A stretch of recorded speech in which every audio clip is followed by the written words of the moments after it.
Assalamualaikum warahmatullahi wabarakatuh. Waalaikumsalam warahmatullahi wabarakatuh. Bismillahirrahmanirrahim. Alhamdulillahi rabbil alamin. Wassalatu wassalamu ala ashrafil anbiya'i wal mursalin. Sayyidina wa maulana وحبيبنا وشفيعنا محمد وعلى آله وأصحابه المجاهدين الطاهرين أما بعد. Saudara-saudara kaum muslimin rahimakumullah. Pada pertemuan kali ini kita akan membicarakan riwayat Nabi Allah Ibrahim alaihi salam.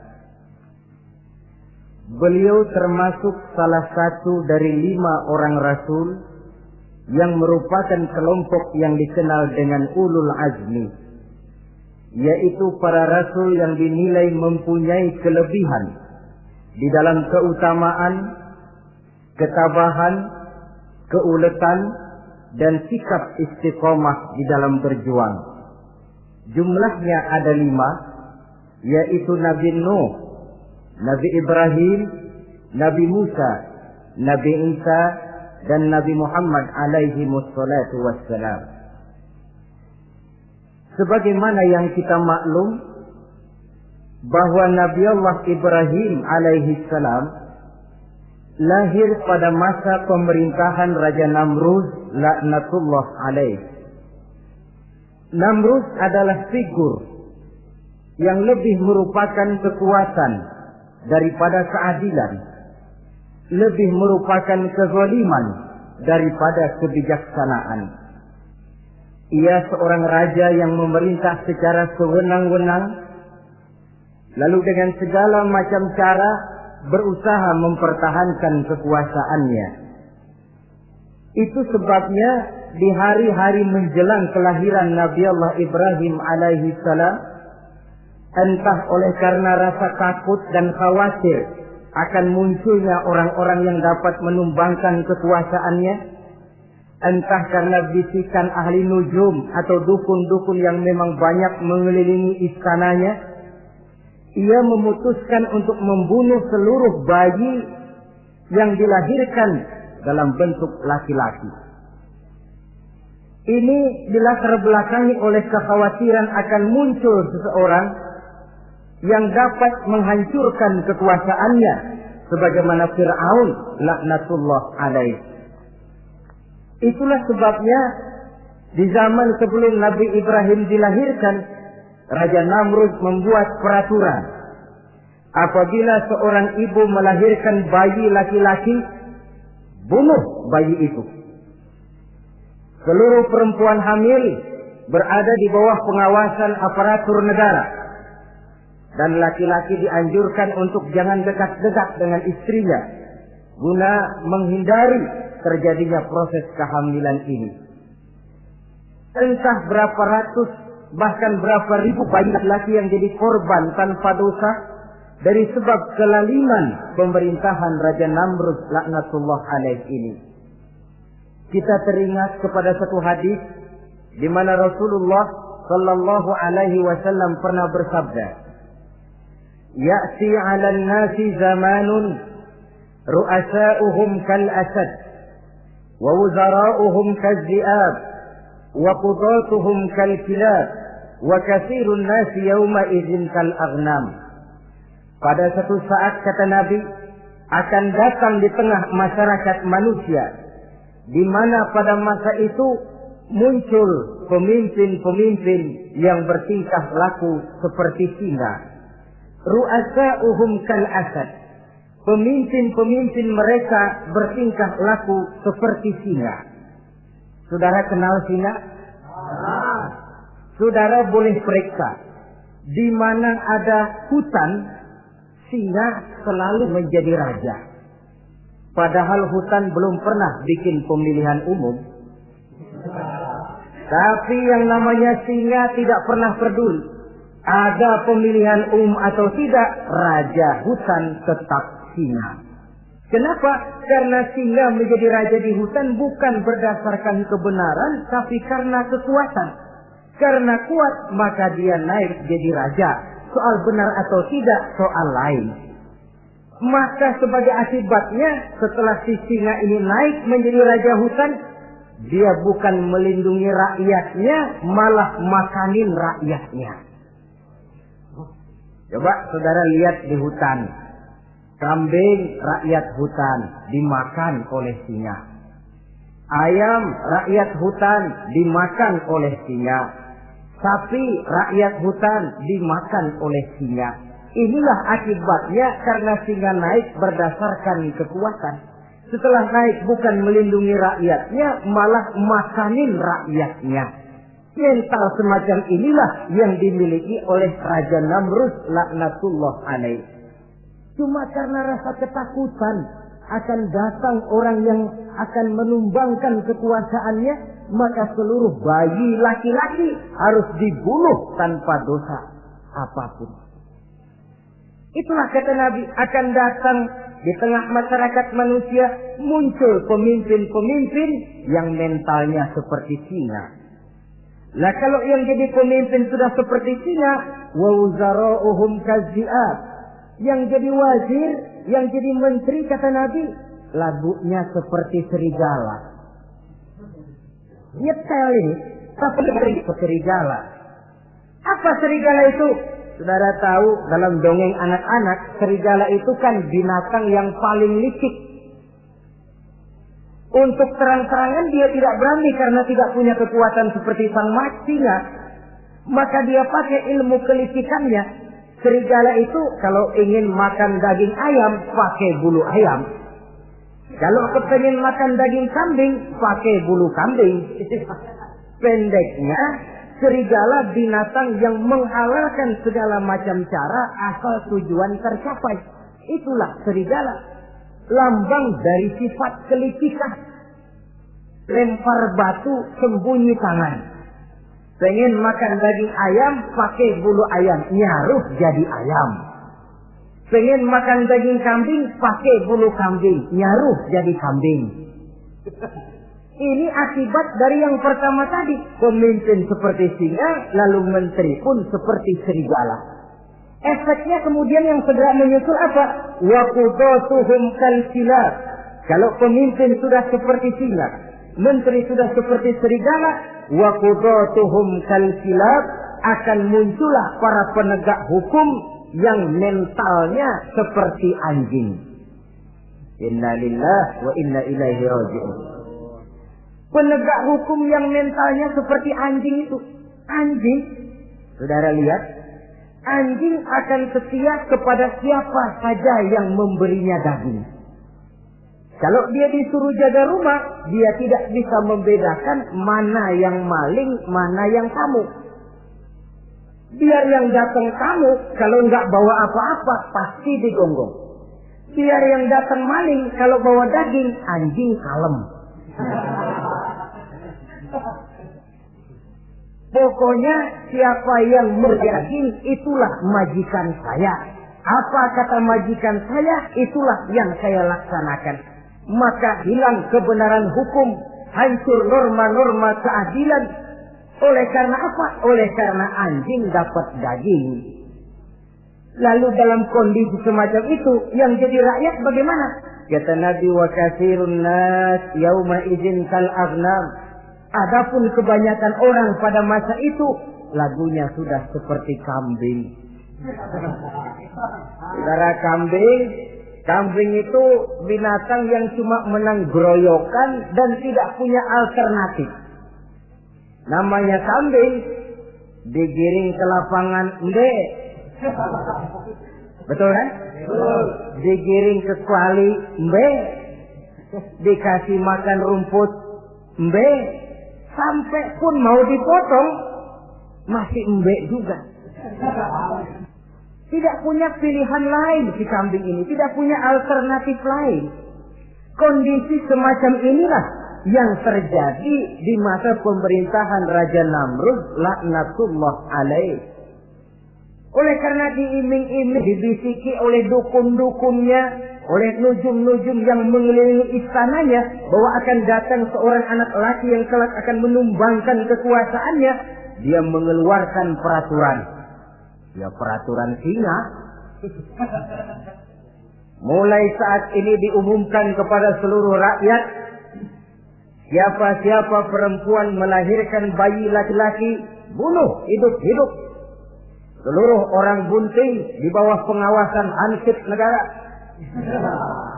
Dan mulai malam ini, supaya semua kaum bapak jarang-jarang tidur sama istrinya. Namanya peraturan Namrud.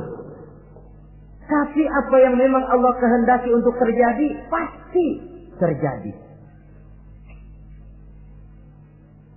Yaitu kelahiran Nabi Allah Ibrahim alaihi salam. Pada saat beliau terlahir ke alam ini, oleh ayahnya yang bernama Azar, disembunyikan di dalam sebuah gua. Di sini bertemu antara nurani seorang bapak dan ketaatan kepada raja. Dia ingin taat kepada raja, dia mesti membunuh anaknya. Tapi sebagai bapak, dia sayang kepada anaknya, dia harus selamatkan. Dicarinya jalan tengah, maka Ibrahim disembunyikan di dalam sebuah gua dengan satu perhitungan tentunya. Lu mati, ya nggak apa-apa, lu hidup ya syukur. Tapi ini pertimbangan dia akan bikin susah dia di masa yang akan datang. Coba anak dalam kondisi apa adanya ditaruh di dalam gua, menurut perhitungan logika mati ini. Namun apa yang terjadi? Nabi Allah Ibrahim yang sejak masa bayi diletakkan dalam gua dipelihara oleh Allah. Nah, kalau Allah yang sudah memelihara, orang mana yang sanggup mendatangkan bencana dan mudarat? Untuk melangsungkan kehidupannya, Nabi Ibrahim itu mengisap ibu jarinya. Dan konon menurut riwayat dari ibu jarinya itu keluarlah madu. Sehingga walaupun tidak didampingi oleh ayah dan ibunya, tinggal di dalam gua seorang diri, pertumbuhannya sebagai seorang bayi menjadi seorang anak, tumbuh dengan pesat sebagai lazimnya anak-anak yang lain. Dalam ilmu tauhid, ini yang dinamakan irhas. Tanda-tanda yang diberikan kepada seseorang yang akan dipilih menjadi rasul pada saat dia masih anak-anak. Ini yang dinamakan irhas. Adapun kalau dia sudah diangkat menjadi rasul, maka tanda-tanda itu dinamakan mukjizat. Kalau jatuh kepada wali, maka tanda itu dinamakan karomah, atau yang dalam bahasa kita disebut dengan keramat. Jadi kan kita ini dalam kehidupan anak-anak kita kadang-kadang bisa melihat bakat yang dimilikinya pada saat dia masih kecil. Tanda-tanda itu ada. Nah, dalam kehidupan para rasul, masa kecil mereka yang melakukan itu dinamakanlah irham. Begitulah Nabi Ibrahim tumbuh dari bayi menjadi anak-anak di dalam gua. Dan ayah ibunya kadangkala menengok dia. Pada saat dia sudah mulai pandai berbicara, dia sudah mulai berpikir. Dan pola berpikir yang pertama, satu hari dia tanya bapaknya, "Papi," kalau bahasa sekarang, "ini yang bikin alam ini sebenarnya siapa? Yang bikin saya siapa? Yang menyebabkan saya ada siapa?" "Ya kami, ibu bapakmu," kata ayahnya. "Oh begitu." "Lalu yang bikin ibu bapak siapa?" "Ya nenekmu. Gara-gara dia saya ada, gara-gara saya kamu ada." "Lalu yang bikin kakek dan nenek siapa?" "Ya buyutmu." "Lalu yang bikin buyut siapa?" "Ya bapaknya buyut." "Yang bikin bapaknya buyut?" "Ya kakeknya buyut." Kalau gitu nggak pernah selesai dong. Tentu akan ada pencipta pertama. Siapa pencipta pertama itu? "Bapaknya buntu." "Lu jangan usil dah." Teman-teman lu juga nggak pernah nanyain urusan kayak begini. Saya nggak puas, Pak. Begini sekarang, saya mau tanya. Ini kaum kita nyembah apa? Nyembah berhala. Ya yang bikin berhala itu siapa? Saya, bapakmu, Hazar. Kaum kita menyembah berhala, bapak. Kenapa nggak nyembah bapak aja kok tanggung-tanggung? Jawaban ayahnya tidak membuat ia jadi puas. Terus merenung siapa gerangan pencipta pertama, siapa gerangan yang patut disembah dengan sebenarnya, siapa gerangan pencipta alam semesta ini. Bila malam datang, dia melihat bintang gemintang bertabur menghias cakrawala, dia berkata, ini yang patut dianggap Tuhan, tinggi, terang benderang. Tapi manakala besok pagi bintang tenggelam, dia pun bilang, la uhibbul afilin. Saya tidak suka kepada yang tenggelam. Masa Tuhan tenggelam? Ketika malam datang, bulan pun terbit. Nah, ini barangkali yang Tuhan. Ini lebih besar dari yang semalam. Tapi bila bulan pun terbenam, lagi-lagi dia bilang Tuhan tidak mungkin terbenam. Lalu bila matahari terbit, nah ini enggak salah lagi. Ini lebih gede dari yang dua-dua kemarin. Ini pasti Tuhan. Dan manakala matahari terbenam, dia pun berkata, Tuhan tidak akan pernah terbenam. Perjalanannya mencari Tuhan ini bisa saudara baca dalam surah Al-An'am ayat 76 sampai dengan ayat 79. Sampai Allah memberikan petunjuk kepadanya, mengangkatnya menjadi seorang rasul dan menyampaikan misi dakwahnya. Saudara-saudara kaum muslimin rahimakumullah. Dakwah yang pertama dilaksanakan tentu kepada bapaknya, kemudian kepada kaumnya. Secara psikologis ini kan makan nasi. Coba, kalau kita harus nasihatin orang lain yang tidak ada hubungannya dengan keluarga, barangkali biasa saja. Tapi nasihatin bapak sendiri, ini kan makan nasi. Mau didiamkan saja, batil dan sesat. Mau diceramahin bapak sendiri. Tapi bapak tinggal bapak. Kewajiban melaksanakan dakwah jalan terus. Ini berarti bahwa tugas amar ma'ruf dan nahi munkar memang tidak mengenal posisi. Begitulah saudara-saudara, sampai kepada satu hari Nabi Ibrahim melaksanakan dialog dengan kaumnya. Saudara-saudara, hadhihi tamasil allati antum laha akifun. Surah Al-Anbiya ayat 51. Saudara-saudara, berhala-berhala ini yang bapak saya yang buat, inikah yang selama ini tuan-tuan sembah? Kaumnya menjawab, qalu wajadna aba'ana laha abidin. Iya, sebab nenek moyang kami, nenek moyang kita juga dulu nyembah itu. Bagaimana nenek moyang kita, begitulah kita. Jawab Nabi Ibrahim, laqad kuntum wa aba'ukum fi dhalalin mubin. Sebenarnya kamu dan nenek moyangmu sama, borongan satu gerbong sesat. Kok kamu ngikutin nenek moyang kamu? Mereka enggak berpikir, kamu enggak ikut berpikir. Mereka sesat, kamu ikut sesat. Kamu sudah hidup di satu zaman yang maju sekarang ini. Kenapa mau kembali ke zaman nenek moyang dulu?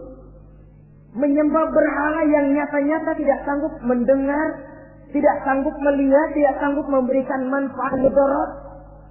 Pokoknya kalau kamu tidak tinggalkan berhala-berhala ini, suatu saat pasti akan saya sikat dan saya hancurkan. Jadi saudara-saudara, prinsip dakwah itu memang tentu harus bil hikmah wal mau'izatil hasanah, dengan bijaksana dan dengan nasihat-nasihat yang baik. Tapi kalau sudah mencegah suatu kemunkaran, kata Nabi, man ra'a minkum munkaran falyughayyirhu biyadihi. Siapa di antara kamu yang melihat suatu kemunkaran, hendaklah dia berusaha merubah dengan kekuatan tangannya.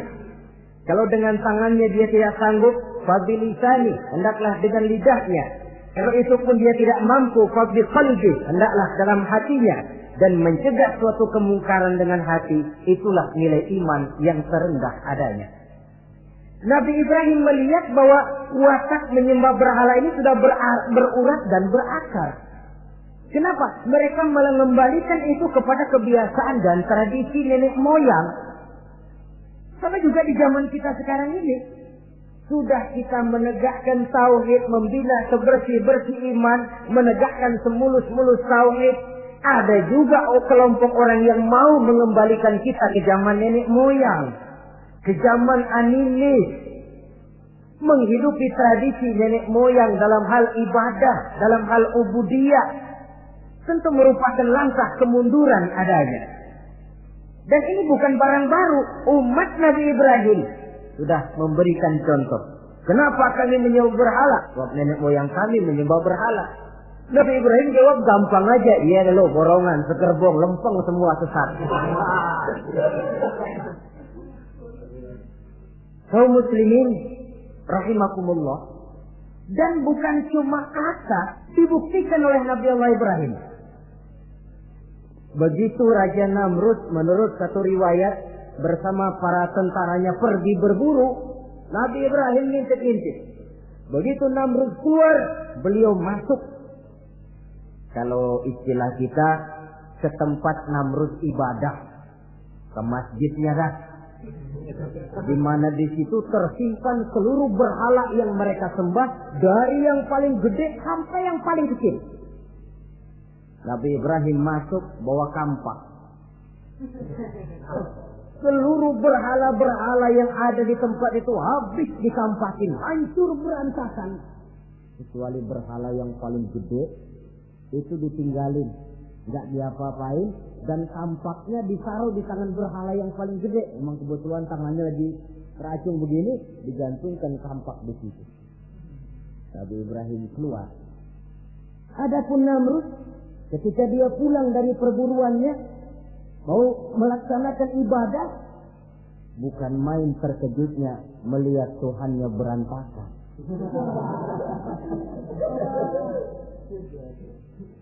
Waduh, ini celaka, kerjaan siapa ini? Dikumpulkan para intel negara, staf-staf khusus. Ini ada supersip masuk kemarin, mengganggu stabilitas peribadatan kita. Ini mesti dicari siapa biang keroknya ini. Cari sampai ketemu siapa yang menghancurkan Tuhan-Tuhan kita ini. Intel pun disebar. Ada yang ke kota, ada yang ke desa, ada yang pokoknya ke seluruh penjuru. Sampai ada yang desas-desuskan. Tuan Raja, gimana? Saya dengar selentingan berita. Berita apa? Pada waktu Tuan Raja pergi berburu, seorang anak muda bernama Ibrahim masuk ke tempat ibadah kita. Barangkali dia yang menghancurkan patung-patung kita. Kalau begitu cari, tangkap Ibrahim, tangkap.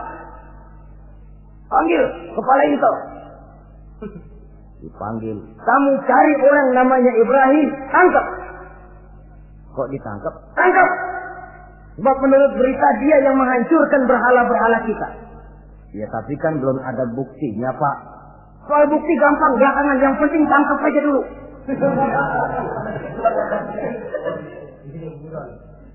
Ini supersip ini. Saudara-saudara,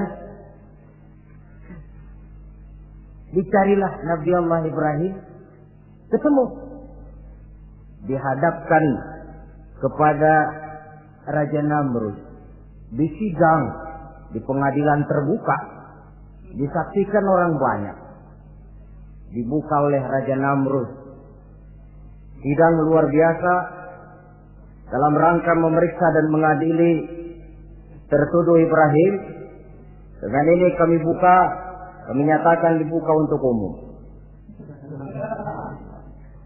Terdakwa supaya dibawa ke dalam ruangan sidang. Dihadapkan Nabi Ibrahim. Nama Ibrahim. Orang tua. Tuduhan menghancurkan berhala. Hadza bi alihatina ya Ibrahim. Hai Ibrahim, benarkah kamu yang menghancurkan Tuhan-Tuhan kami? Ah, siapa bilang? Ada berita yang sampai kepada kami. Ketika kami keluar, kau masuk ke tempat kami ibadah. Ngaku aja dan aku. Daripada urusan gigi panjang, mendingan ngaku aja dah. Kata Nabi Ibrahim, enggak. Bal fa'aluhu kabiruhum hadza. Yang menghancurkan berhala-berhala Tuhan, berhala yang paling besar ini. Yang paling besar ini. Besarnya nunjuk ke patung, ininya nunjuk ke dirinya.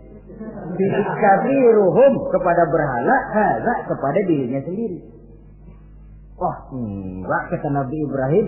Setahu saya enggak semua berhala hancur. Saya dengar yang paling gede enggak apa-apa. Ya. Dan ada kampak di tangannya. Kali yang gede tuh iseng. Jadi yang kecil-kecil ini dikampakin semua sama yang gede. Oh, buktinya kampak masih ada di tangannya, kok tanya aja dia. Kata Namrud, Ibrahim, kamu sudah gila apa? Kenapa? Masa saya disuruh nyembah berhala, disuruh nanya berhala? Jadi nggak bisa jawab dia, nggak bisa jawab. Nah kalau nggak bisa jawab, kenapa disembah? Yang gila saya apa sampean?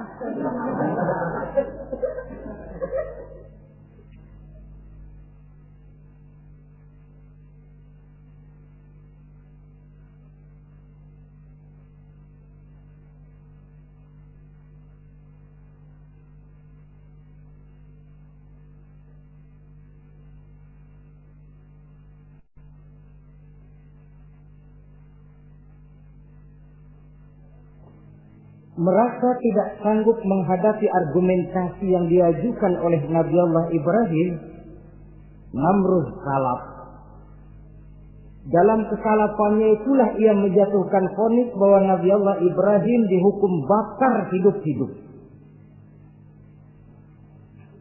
Pada hari yang ditentukan, dikumpulkanlah kayu bakar sebanyak-banyaknya, sehingga merupakan timbunan besar yang menyerupai sebuah bukit kecil. Apabila segalanya telah siap, kayu bakar itu pun disulut orang, dan api mulai menjilat ke sana kemari, makin lama makin besar, makin lama makin besar, sehingga tentara Namrud bingung. Ini Ibrahim bagaimana ngebakarnya? Kalau kita anterin ke api, kitanya ikut angus, dilemparin nggak mungkin sampai. Lalu mereka menemukan akal, dibuat semacam lentingan busur panah. Kalau istilah kita di kampung kayak selepetan begitu. Sehingga Nabi Ibrahim dilemparkan dan tepat jatuh di tengah kobaran api yang menggunung. Namrud tentu saja memandang dengan perasaan puas. Segenap konco-konco dan antek-anteknya melihat dengan hati yang lega. Dan semuanya merasa hancur sudah biang kerok yang selama ini menjadi racun dan duri dalam kehidupan kita. Tapi rupanya yang mereka mau lain dengan yang Allah mau. Ketika Nabi Allah Ibrahim hampir masuk ke tengah kobaran api yang menggunung itu, datanglah perintah Allah kepada api. Ya naru kuni bardan wa salaman ala Ibrahim. Hai api, dinginlah kamu, selamatkan Nabi Ibrahim. Api ini tunduk kepada perintah Allah. Ia pun dingin.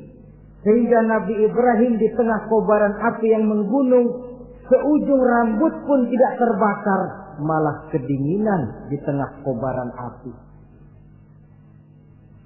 Lalu api ini Dari besar, makin lama makin kecil, makin lama makin kecil, akhirnya padam. Yang ada tinggal tumpukan arang dan debu. Kata Namrud, mampus lo Ibrahim. Rasain. Barangkali istilah kita nih, makan pencarian lo. Pakai bertingkah, mencaci maki Tuhan kami, menghancurkan berhala-berhala. Sekarang rasakan hasil usahamu. Sorak-sorai pun kedengaran. Begitu lagi sorak-sorak dari tumpukan abu dan arang itu gerak-gerak. Kerusak. Kok ini ada arang bergerak-gerak? Rupanya dilihat-lihat, makin lama makin nyata. Nabi Ibrahim keluar dari tumpukan arang dalam keadaan utuh, tidak kurang satu apapun. Sebenarnya andai kata Namrud mau menggunakan akalnya, saat itu dia tentu menemukan satu hal yang luar biasa. Satu kebesaran yang kalau dia mau merenung akan sampai kepada kekuasaan yang serba maha. Tapi karena ketika itu hatinya sudah dipenuhi nafsu, ditutupi oleh kesombongan, dia buta terhadap kenyataan itu.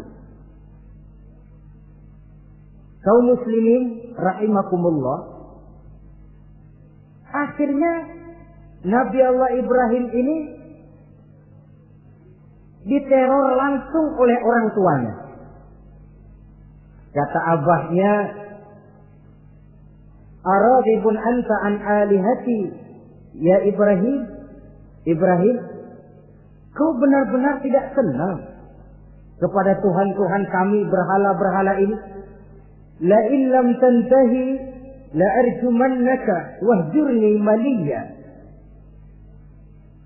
Kalau engkau tidak berhenti, hai Ibrahim, tidak berhenti memperkenalkan Tuhan seru sekalian alam, tidak berhenti mencela dan mencaci bahkan menghancurkan berhala-berhala kami, la arjumannaka, akan kami rajam kamu.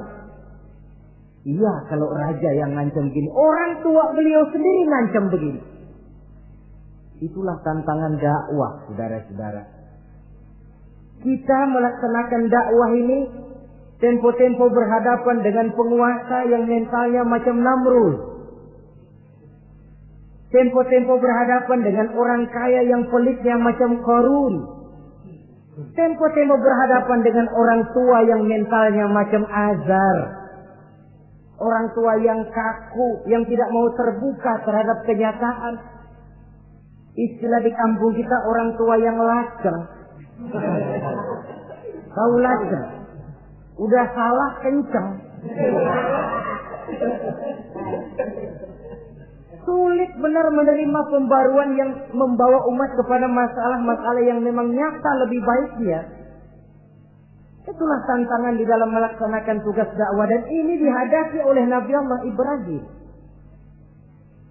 Ayahnya terakhir memberikan tekanan, kalau kau tetap melaksanakan misimu, tidak engkau mau berhenti dari tugas dakwah ini, awas Ibrahim, la arjumannaka, akan aku rajam, akan kami lontari kau dengan batu, wahjurni maliya, pergi kamu dari sini. Ya Allah, diputuskan hubungan. Kalau memang engkau berkeras dengan tugas dakwahmu, persilakan Ibrahim keluar, pergi saja dari sini.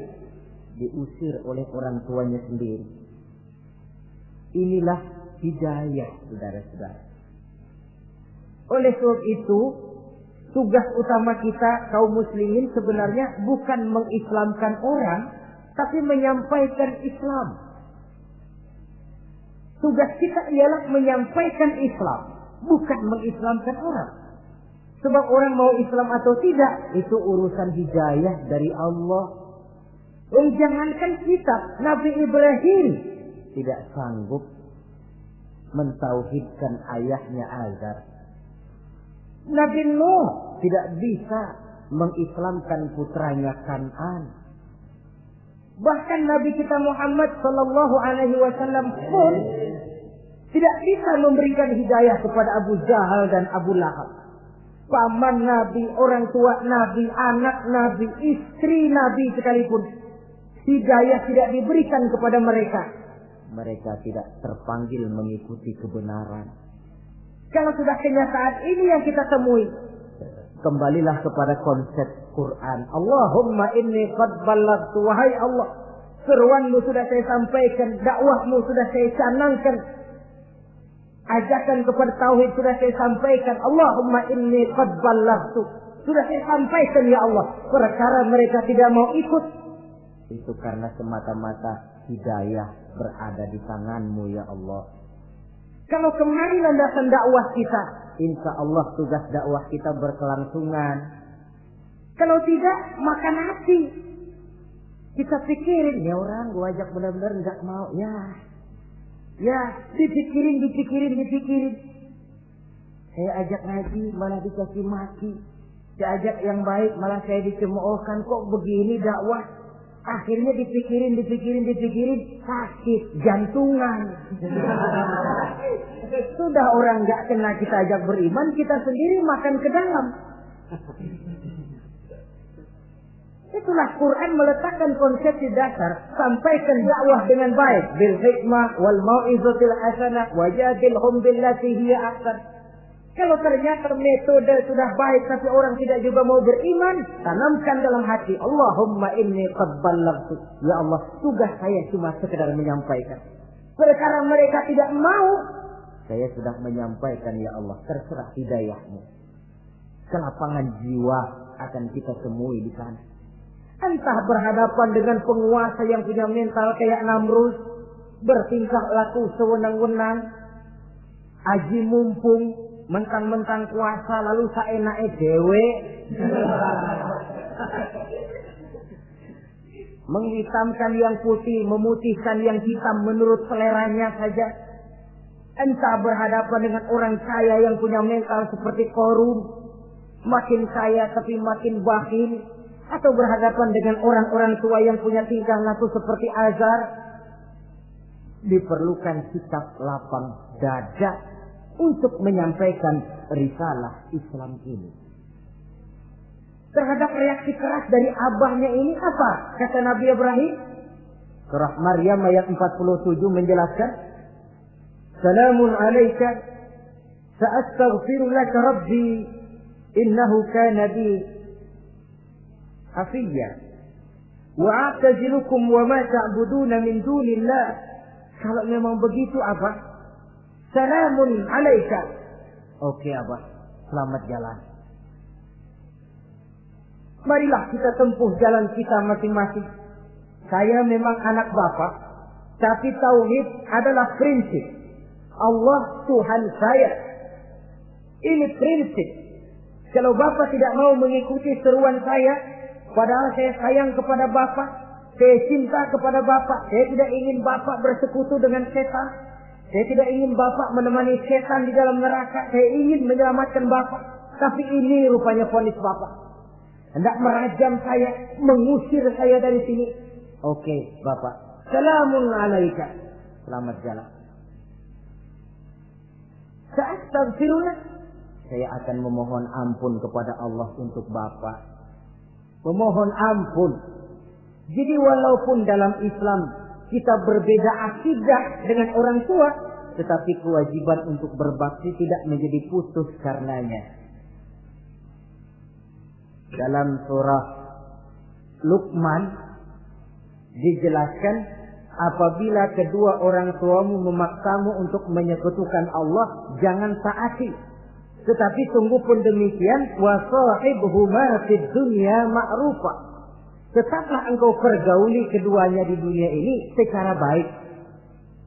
Toleransi yang besar ditunjukkan oleh Islam. Dan lebih besar lagi dilaksanakan oleh Nabi Allah Ibrahim. Sungguh pun Bapak sudah mengusir saya, menolak mentah-mentah ajaran tauhid, tetap juga menyembah berhala, tetap juga bersekutu dengan setan. Saya akan memohonkan ampun kepada Allah untuk Bapak. Wa a'tazilukum. Saya akan menjauhkan diri dari apa yang Bapak sembah, dari apa yang kaum kita sembah selain daripada Allah. Bapak menyembah berhala, kaum kita ini menyembah berhala, wa a'tazilukum. Saya akan menyingkir dari semua itu. Selamat jalan awak. Istilah kita goodbye my dear. Ini jalan yang membedakan saya dengan abah. Jalan tauhid dan jalan syirik. Di sini kita harus berpisah. Walaupun dengan berat hati kita berpisah. Jadi keluarga dan akidah punya garis yang jelas. Umumnya, ya walaupun baik tapi memang harus ditingkatkan. Umumnya kita ini kan mayoritas merasa sebagai muslim karena keturunan. Kenapa kamu Islam? Bapak saya Islam, nenek saya Islam, saya Islam. Baiklah, itu pun baik. Pada mulanya memang harus begitu. Tapi lambat laun kita tentu harus merasakan bahwa keberadaan kita dalam Islam tidak cukup cuma karena faktor keturunan. Dengan kata lain kita harus memperbaiki kualitas keislaman kita. Inilah proyek utama kita sekarang, mengislamkan orang Islam. Saudara-saudara kaum muslimin rahimakumullah. Maka Nabi Ibrahim pun meninggalkan orang tuanya, meninggalkan kaumnya, uzlah, hijrah ke tempat Baitul Maqdis, daerah di Palestina sekarang ini. Sejarah kehidupan Rasul umumnya memiliki kemiripan. Rata-rata ditentang oleh kaumnya sendiri dan sebagian besar lalu hijrah. Itu barangkali memang resiko dari satu perjuangan. Nah, begitu tantangan yang dihadapinya dalam melaksanakan dakwah. Lalu cobaan-cobaan yang diberikan Allah kepada Nabi Ibrahim pun luar biasa, pantas kalau beliau itu masuk ulul azmi dan mendapat titel Khalilullah. Nabi Ibrahim titelnya Khalilullah, orang yang mencintai dan dicintai Allah. Khalilullah. Ini terbukti dari cobaan-cobaan yang dihadapinya. Pertama, dari perkawinannya dengan Siti Hajar, dengan Siti Sarah maksud saya, beliau tidak dikaruniai seorang anak pun. Umur sudah lanjut. Padahal anak kita tahu pelanjut sejarah, penyambung cerita, si buah hati belahan jantung. Sampai pada satu hari Hajar musyawarah. Kalau bahasa kita, Bang, bagaimana Hajar? Lama juga kita sudah berumah tangga kan Bang? Lalu, dan kita sejauh ini belum dikaruniai seorang anak. Ya sabarlah. Pada waktunya tentu akan ada juga. Tapi kapan lagi Bang? Usia kita sudah cukup lanjut. Maksud kamu bagaimana Hajar? Begini sajalah Bang. Bagaimana kalau abang kawin saja lagi? Ya Allah, punya istri macam begini, menyuruh lakinya kawin lagi. Tapi dasar Nabi Allah Ibrahim, enggak mau saya kan cinta sama Hajar. Iya, soal cinta saya tahu, dan saya tidak meragukan cinta abang kepada saya. Cuma masalahnya saya nggak bisa memberikan keturunan Bang. Bukan nggak bisa, belum. Sudahlah kawin saja lagi Bang. Nggak mau nggak mau. Istrinya nyuruh kawin, lakinya ogah-ogahan. Sekarang kan enggak, istrinya larang kawin, suaminya malah ngirintil.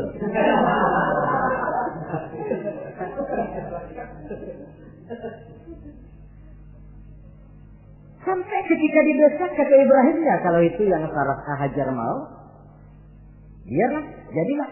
Saya mau kawin lagi dengan syarat kau yang mencarikan istri untuk saya itu. Oleh Siti Hajar dipilihkan Siti Sarah. Kawinlah Nabi Ibrahim dengan Sarah. Dari Sarah ini beliau dikaruniai seorang putra bernama Ismail alaihi salam. Nah, cobaan datang untuk menguji Khalilullah ini. Hai Ibrahim, kau cinta kepadaku, kata Allah, seolah-olah. Setelah kau punya anak, masuk rasa cinta anak ke dalam hatimu. Allah mau buktikan mana cintamu yang lebih besar, kepada anakmu atau kepada aku, kata Allah. Maka turun perintah untuk menyembelih anaknya sendiri. Satu riwayat menceritakan bahwa latar belakang perintah menyembelih anak ini sebenarnya gara-gara Nabi Ibrahim juga ketelepasan ngomong. Beliau pernah menyembelih 300 ekor onta dan 1000 ekor kambing. Dagingnya dibagikan kepada fakir miskin, dilaksanakan penyembelihan itu untuk mendekatkan diri kepada Allah. Dekat. Tidak cuma manusia, malaikat kagum, dipuji Nabi Ibrahim. Bukan main Ibrahim, kaya berani. Ya, kalau miskin berani, nekat kali. Ini kaya berani. Menyembelih 300 unta, 1000 kambing, dagingnya disedekahkan kepada fakir miskin. Luar biasa Ibrahim. Ketika dipuji orang banyak itulah beliau timbul sifat manusianya. Apa kata beliau? Saya mah jangankan kambing sama unta, anak juga kalau saya punya disuruh potong, saya potong untuk mendekatkan diri kepada Allah. Kenapa ketelepasan ngomong begitu? Sebab waktu itu belum punya anak, ngomongnya enak.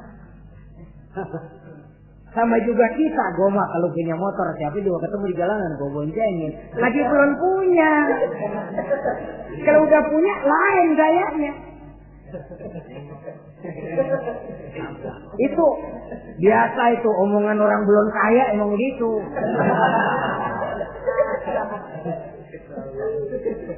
Saudara-saudara, sehingga omongan yang beliau sudah lupa bertahun-tahun bahkan puluhan tahun ini. Begitulah ketika sudah punya anak Ismail, falamma balagha ma'ahu sa'ya, ketika Ismail sedang lucu-lucunya, dalam tidurnya mimpi turun perintah, ya Ibrahim uffi binuzrika. Hai Ibrahim, bayar nazarmu. Nazar? Iya. Apa nazar? Dulu pernah ngomong apa, ingat enggak? Jangankan cuma kambing, unta, anak pun kalau punya disuruh potong, saya potong. Jadi anggap nazar. Bayar nazarmu, potong anakmu. Dipikirin siangnya, semalam itu benar-benar perintah Allah apa cuma ngimpi? Kalau ngimpi kok jelas amat. Kalau perintah Allah kok kelewatan amat. Pakai anak disuruh potong, emang gak ada yang lain apa? 3 malam berturut-turut mimpi sampai beliau yakin ini memang benar perintah Allah. Dan dilaksanakan dengan berat hati. Pagi-paginya bilang kepada Siti Sarah, Sarah, Ismail mandikan, berikan pakaian yang baik, saya mau bawa pergi dia. Kemana Bang? Pokoknya mau saya bawa. Berangkatlah anak beranak ini menuju salah satu bukit di daerah Mina. Ketika duanya sudah mau berangkat, iblis sibuk bukan main. Ini cobaan loh. Orang kalau mau ibadah, iblis paling gatal. Segala macam cara mereka lakukan agar orang jangan ibadah. Ini Ibrahim mau membuktikan cintanya kepada Allah. Ya Allah, lihatlah. Walaupun saya sudah punya anak, cinta saya kepadamu lebih besar ya Allah. Walaupun perintah ini menyembelih leher anak sendiri, saya potong karena melaksanakan perintahmu. Iblis ribut. Mula-mula dia bisikin Nabi Ibrahim. Hei Ibrahim, kau lihat anakmu di belakang itu. Kecil, lucu-lucunya. Masa anak begitu mau dipotong? Tega kamu Ibrahim. Ini perintah Allah. Gak ada urusan sama ente. Iya. Kata iblis, waduh mantap juga nih. Kalau suaminya gagal, istrinya kali. Biasanya perempuan perasaannya lebih tinggi daripada pikirannya. Ini Siti Sarah barangkali, kalau Siti Hajar barangkali, kalau saya perdayai bisa terpedaya. Hajar, ya.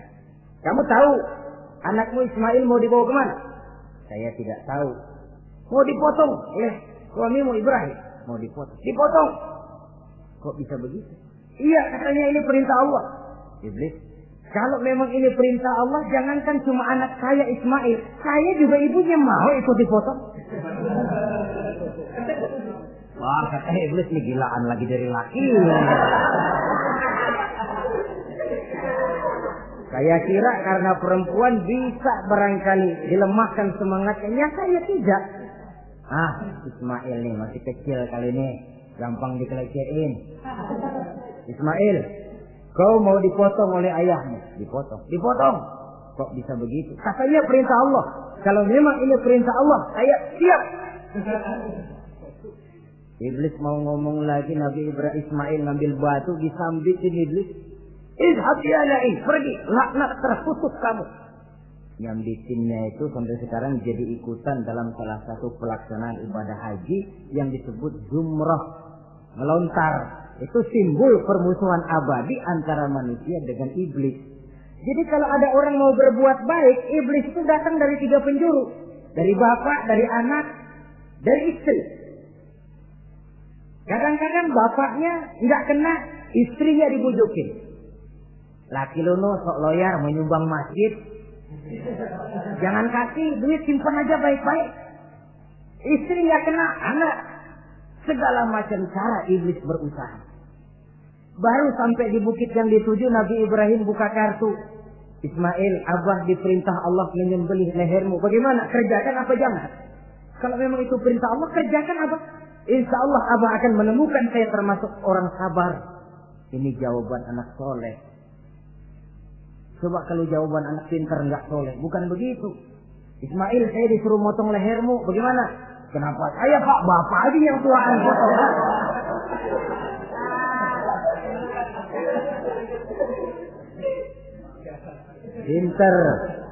Pinter, tapi nggak soleh ya begitu itu, minteri jadinya.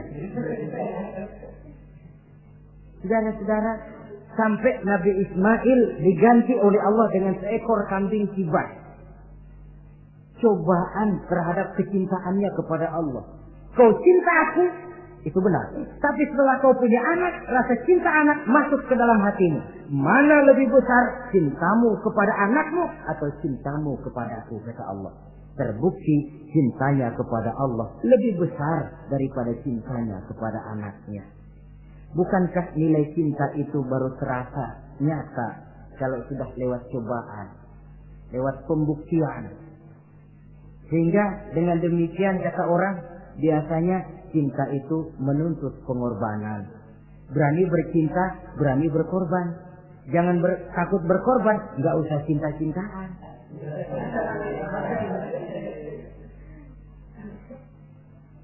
Saudara-saudara, sebab kalau orang sudah berbuat untuk sesuatu yang dicintainya, sangat boleh jadi si lemah akan jadi kuat, yang jauh jadi terasa dekat, yang takut jadi berani. Kalau orang sudah melakukan sesuatu untuk yang dicintainya.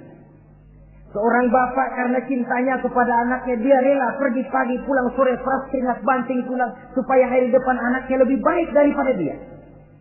Seorang suami yang cinta kepada istrinya, tidak soal dia kepanasan dan kehujanan, mencari yang sulit-sulit yang diinginkan oleh istrinya. Contoh paling dekat saja, kalau istrinya sedang mengidam, dia tengah malam buta minta mangga dan gak musim mangga, rusak-rusak suaminya cari mangga. Cinta memang membuat yang jauh jadi terasa dekat. Lalu cobaan lain ketika turun perintah melaksanakan khitan.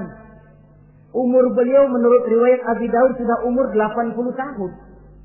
Di zaman belum ada pisau cukur, silet, gunting, kulit sudah alot. Tapi ini perintah Allah, laksanakan, resiko belakangan. Nabi Ibrahim pandai memilah mana kepentingan pribadi, mana perintah Allah. Nah, perkara beliau nanti pindah ke Mekah, membangun Ka'bah sampai kepada hari tuanya, ini berkaitan dengan Nabi Allah Ismail dan akan kita bicarakan pada pertemuan di mana kita nantinya akan membicarakan riwayat Nabi Ismail alaihi salam.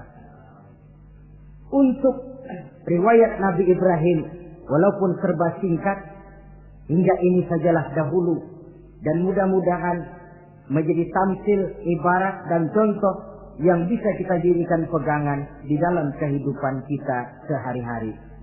Terima kasih banyak atas segala perhatian. Mohon maaf atas segala kekurangan. Usikum wa nafsi bitaqwallah. Wassalamualaikum warahmatullahi wabarakatuh.